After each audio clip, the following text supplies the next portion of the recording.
नमस्कार, मी पंजाब डक. तर महाराष्ट्रातल्या सर्व शेतकऱ्याला सांगू इच्छितो की आणखीन 2 दिवस म्हणजे 29 आणि 30 तारखेपर्यंत चांगलं 42 अंशापर्यंत ऊन राहणार आहे म्हणून अंदाज लक्षात.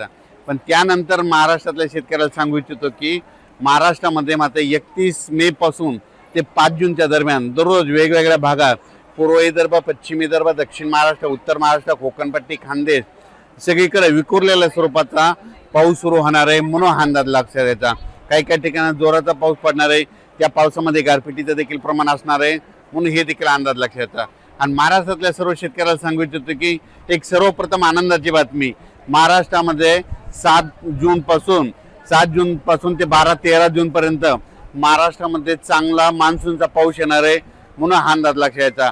पण पहिली वेळ अशी आहे की या मान्सूनच्या पावसामध्ये वाऱ्याचं प्रमाण जास्त आहे, या मान्सूनच्या पावसामध्ये गारपीट होत नसते, पण या मान्सूनच्या पावसामध्ये मोसमी पावसामध्ये गारपीट देखील होणार आहे म्हणून हे देखील अंदाज महाराष्ट्रातल्या शेतकऱ्यांनी लक्षात यायचा. म्हणजे सांगायचं झालं तर 7 तारखेपासून तर 13-14 जूनपर्यंत महाराष्ट्रामध्ये दररोज वेगवेगळ्या भागात मान्सून सक्रिय होणार आहे आणि महाराष्ट्रातल्या सर्व शेतकऱ्याची पेरणी होणार आहे म्हणून हे अंदाज देखील लक्षात यायचा. पण या मोसमी पावसामध्ये सगळ्यात महत्त्वाचं एक आहे की या मोसमी पावसामध्ये की या गारपीट कधी नसते, पण या मोसमी पावसामध्ये गारपीट पाहायला भेटणार आहे म्हणून हा अंदाज देखील सर्व शेतकऱ्यांनी लक्षात येतात.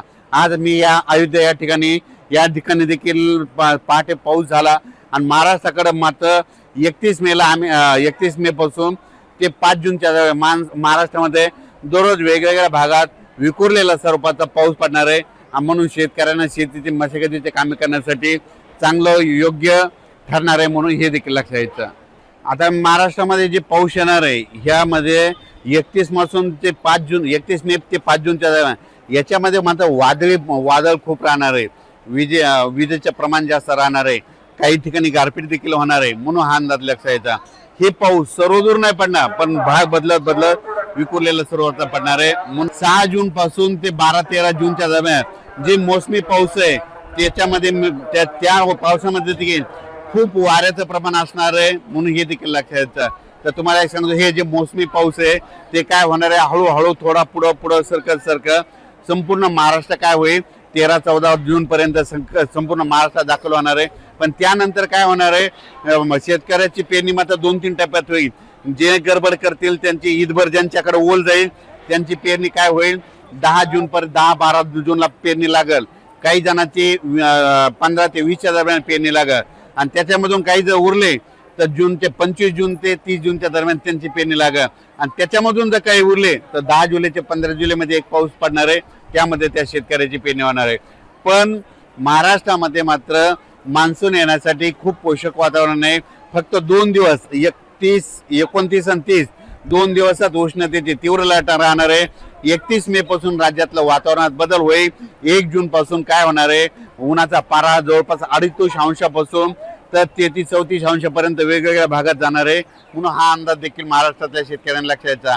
म्हणजे 1 जून लागल्याच्या नंतर राज्यातला जे 40 अंशाच्या वरचा पारा आहे ते संपूर्ण खाली येणार आहे म्हणून हे देखील अंदाज सर्व शेतकऱ्यांनी लक्षात घ्यायचा. आपल्या महाराष्ट्राच्या बाजूला तेलंगणा, कर्नाटक आणि आंध्र प्रदेश ह्या राज्यातले सर्व शेतकऱ्याला सांगू इच्छितो की तुमच्याकडं महाराष्ट्राच्या अगोदर तुमच्याकडे मान्सूनचा पाऊस दाखल होणार आहे म्हणून हे देखील लक्षात यायचं. त्याच्यानंतर मध्य प्रदेशच्या शेतकऱ्याला सांगू इच्छितो की आता 29, 30 आणि 31च्या दरम्यान मध्य प्रदेश, उत्तर प्रदेश म्हणजे उत्तर प्रदेशमध्ये अयोध्या आहे या ठिकाणी देखील काय होणार आहे, आणखीन 2-3 दिवस पूर्व मोसमी जोरदार पाऊस बरसणार आहे म्हणून हे उत्तर प्रदेश शेतकऱ्यांनी देखील अंदाज लक्षात यायचा.